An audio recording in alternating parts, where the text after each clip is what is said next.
Students, आज हम class 8 की एक्सरसाइज 6.3 का क्वेश्चन नंबर 4 करेंगे। हमारा क्वेश्चन नंबर 4 है अभाज्य गुणनखंड विधि से वर्गमूल ज्ञात करना। हमारा पहला भाग है 729। तो 729 के हमें सबसे पहले अभाज्य गुणनखंड ज्ञात करने होंगे। अब 729 हमारा 7 और 2 9 9 और 9 18 किससे भाग हो रहा है? 3 से। तो 729 के 3 से भाग की हमारा कितना आया? 243। 243 की 3 से भाग की हमारा कितना आया? 81। 81 फिर 3 से भाग हो रहा है 27। 27 फिर 3 से भाग हो रहा है कितना आएगा? 9। 9 हमारा 3 से भाग हो रहा है हमारा कितना आएगा? 3। तो हमारे 729 के गुणनखंड क्या बने? 1 2 3 4 5 6। हमने 6 बार कितना लिख लिया? 3 को लिख लिया। अब हमें क्या निकालना है? ये तो हो गए हमारे 729 के अभाज्य गुणनखंड। अब हमें क्या निकालना है? वर्गमूल। तो हमें 729 का वर्गमूल निकालना है। ये जो निशान है हमारा किस चीज़ का निशान है? ये वर्गमूल का। वर्गमूल का हमारा कैसे निकालता है? जो ये दो दो जोड़े हैं इनमें से हमें एक एक अंक हमें लेना है। जैसे 3 हमारे यहाँ 2 बार है तो हमने 1 3 ले लिया। इन 2 3 में से हमने फिर 1 3 ले लिया। इन 2 3 में से हमने एक बार 3 ले लिया। तो यानी हमारे ये 2 4 6 बार 3 थे तो हमने कितनी बार 3 लिया? 1 2 3 बार। तो हमारा कितना हो गया? 3 गुना 3 किया 9। 9 की 3 से गुना की 27। तो 729 का वर्गमूल हमारा कितना निकल के आ गया? 27। और हमारा सवाल ठीक है गलत है पड़ताल कैसे करेंगे? वर्गमूल का उल्टा क्या होता है? वर्ग। या और वर्ग का उल्टा हम कह सकते हैं वर्गमूल।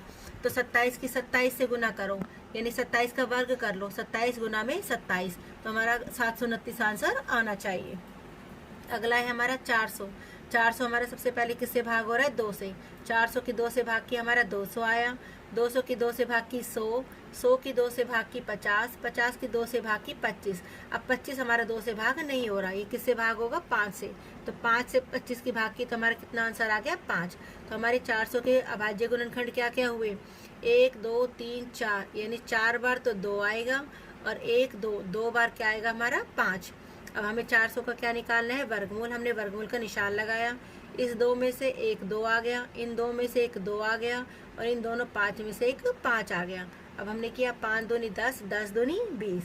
तो हमारा 400 का वर्गमूल कितना निकल के आ गया? 20। अब 20 गुना में 20 करेंगे तो हमारा आंसर कितना आ जाएगा? 400। तो ये हमारा चेकिंग का तरीका है। अगला है हमारा 1764। हमारा 1764 किससे भाग हो रहा है? 2 से। आंसर आया हमारा 882। ये हमारा फिर 2 से भाग हो रहा है कितना आ गया? 441। अभी 1 आ रहा है तो ये 2 से भाग नहीं होगा। 4 4 8, 8 और 1 9। तो ये संख्या हमारी 3 से भाग हो जाएगी। हमारा कितना आया? 147। 147 फिर 3 से भाग हो रहा है हमारा कितना आ गया? 49। 49 आता है 7 के पहाड़े में, 7 7 49। तो 1764 के सबसे पहले अभाज्य गुणनखंड लिखे। 2 बार 2 है हमारा, 2 बार ही 3 है और 2 बार ही हमारा क्या है? 7। तो 1764 का वर्गमूल निकाला। इन 2 में से एक 2 आ गया, इन 2 3 में से एक 3 आ गया और इन 2 7 में से एक 7 आ गया, यानी 7 या 21, 21 दूनी 42। तो 1764 का वर्गमूल हमारा कितना हो गया? 42। अगला है हमारा 4096। 4096 सबसे पहले 2 से भाग किया, कितना आया? 2048। ये फिर 2 से भाग किया 1024। ये फिर 2 से भाग किया 512। ये फिर 2 से भाग किया 256। फिर 2 से भाग किया 128। 2 से भाग किया 64। 64 को 2 से भाग किया 32। 32 को 2 से भाग किया 16। 16 को 2 से भाग किया 8। 8 को 2 से भाग किया 4 और 4 को 2 से भाग किया 2। अब हमारा 4096 में सारे 2 2 के ही गुणनखंड आ रहे। 2 कितनी बार आया? 1 2 3 4 5 6 7 8 9 10 11 और ये 12। तो 4096 के हमने सबसे पहले 12 बार 2 लिख लिया, यानी अभाज्य गुणनखंड लिख लिए। अब हमें क्या निकालना है? 4096 का वर्गमूल। तो इन 2 में से एक 2 आ गया, इन 2 में से एक 2, यहाँ से एक 2, यहाँ से एक 2, यहाँ से एक और यहाँ से एक, यानी हमारे पास 12 2 थे तो हमने कितनी बार 2 ले लिए? 6 बार। तो 2 दूनी 4, 4 दूनी 8, 8 दूनी 16, 16 दूनी 32, 32 दूनी 64 और 64 की 64 से गुना करके देखना हमारा 4096 ही आएगा। अगला है हमारा 7744। ये हमारा फिर 2 से भाग किया 3872। ये हमारा फिर 2 से भाग किया 1936। फिर 2 से भाग किया 968।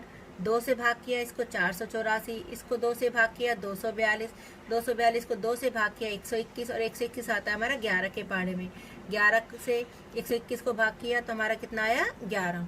तो हमारे 7744 का भाज्य गुणनखंड क्या हुआ? 1 2 3 4 5 6। 6 बार हमने 2 लिखा और 2 बार हमने किसको लिखा? 11 को। तो जब हम इसका वर्गमूल निकालेंगे, सब में से हम एक एक चीज़ ले लेंगे। जोड़े में से हमने 1 ले लिया, 2 यहाँ से 2, यहाँ से 2 और एक हमने 11 ले लिया। तो 11 दूनी 22, 22 दूनी 44 और 44 दूनी 88।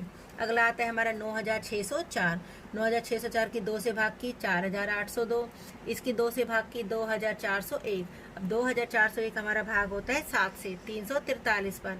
343 फिर 7 से भाग हुआ 49, 49 को 7 से भाग किया 7। तो 9604 के गुणनखंड हो गए हमारे 2 गुना 2, 7 गुना 7 और 7 गुना 7। अब हमने वर्गमूल निकाला, इन 2 में से एक 2 आया, इस 7 में से एक 7 आया और इस जोड़े में से एक 7 आया, यानी 7 7 49, 49 दूनी 98। अगला है हमारा 5929। 5929 हमारा 7 से भाग होगा 847 पर, ये फिर 7 से भाग होगा 121 और 121 11 से भाग होगा हमारा 11 आ जाएगा। तो 5929 के गुणनखंड हो गए 7 गुना 7 गुना 11 गुना 11। तो इसका हमने वर्गमूल निकाला, इस 7 में से एक 7 आ गया और 11 में से एक 11 आ गया, तो 11 सते 77। अगला आता है हमारा 9216। 9216 को 2 से भाग किया 4608, इसको 2 से भाग किया 2304, इसको 2 से भाग किया 1152, फिर 2 से भाग किया 576, इसको 2 से भाग किया 288, 2 से भाग किया 144, 2 से भाग किया 72, 2 से भाग किया 36, 36 को 2 से भाग किया 18, 18 को 2 से भाग किया 9, 9 को 3 से भाग किया 3। तो 9216 के पहले हमने सारे जितने भी ये अभाज्य गुणनखंड थे सारे अभाज्य गुणनखंड लिख लिए। फिर हमें क्या निकालना है? 9216 का वर्गमूल। तो इन 2 में से एक 2 आ गया, इन 2 में से एक 2, इस जोड़े में से एक 2 आ गया, इस जोड़े में से एक 2, इस जोड़े में से हमारा एक 2 और इस 3 के जोड़े में से हमारा एक 3 आ गया। तो 9216 का वर्गमूल क्या हुआ? 3 दूनी 6, 6 दूनी 12, 12 दूनी 24, 24 दूनी 48 और 48 दूनी 96। अगला है हमारा 529। 529 हमारा किससे भाग होगा? 23 से। हमारा कितना आ जाएगा? 23, और 23 आता है 23 के पाड़े में, यानी 1 आ गया। तो हमारे 529 के गुणनखंड क्या हुए? 23 गुना में 23। तो 529 का वर्गमूल निकाला, 23 को हमने क्या ले लिया? एक बार ले लिया, तो 529 का वर्गमूल हो गया हमारा 23।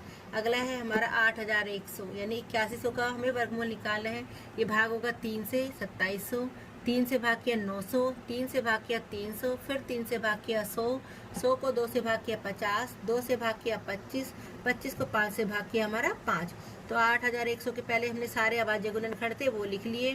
3 गुना 3 गुना 3 गुना 3 गुना 2 गुना 2 गुना 5 गुना 5। अब हमें 8100 को क्या निकालना है? वर्गमूल।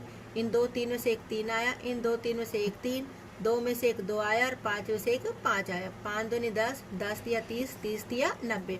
अब 90 गुना में 90 करेंगे तो हमारा आंसर कितना आएगा? 8100।